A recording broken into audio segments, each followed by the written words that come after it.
when you're defining your ideal client, it's just like who's going to benefit most from the service or the product that you offer, whether that's a specific demographic or a location that you're looking to service, or a specific pain point. Maybe you fill a gap in somebody's need. So it's figuring out what those services are that you have, and then that alignment towards the customer.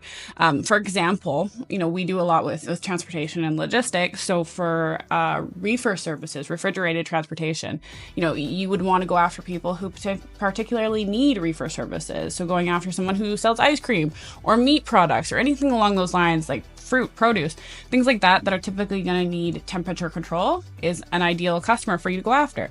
But if you specialize in refrigerated service, maybe going after, lumber may not be your ideal customer because it doesn't quite fit that service need. So having that understanding kind of gives you the ability to get laser focused when you're targeting your ideal customer. Yeah. So and again, today we're talking about understanding your ideal customer and what that means. And it's really going after the customer that you want to work with.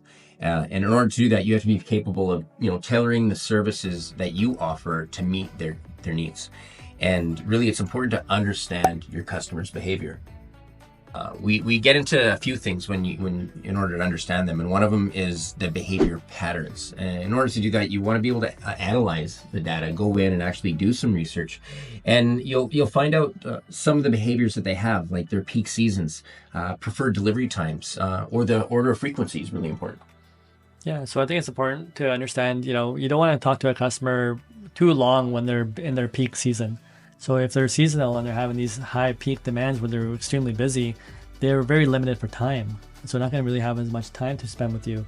But if you understand that they have seasonality along with their product or service, then you understand that, hey, a slower time might be a better time for them for me to get my message across to them. They have more time available to themselves. And then I can address if I understand their need, I know that they're going to be heading into a busy season.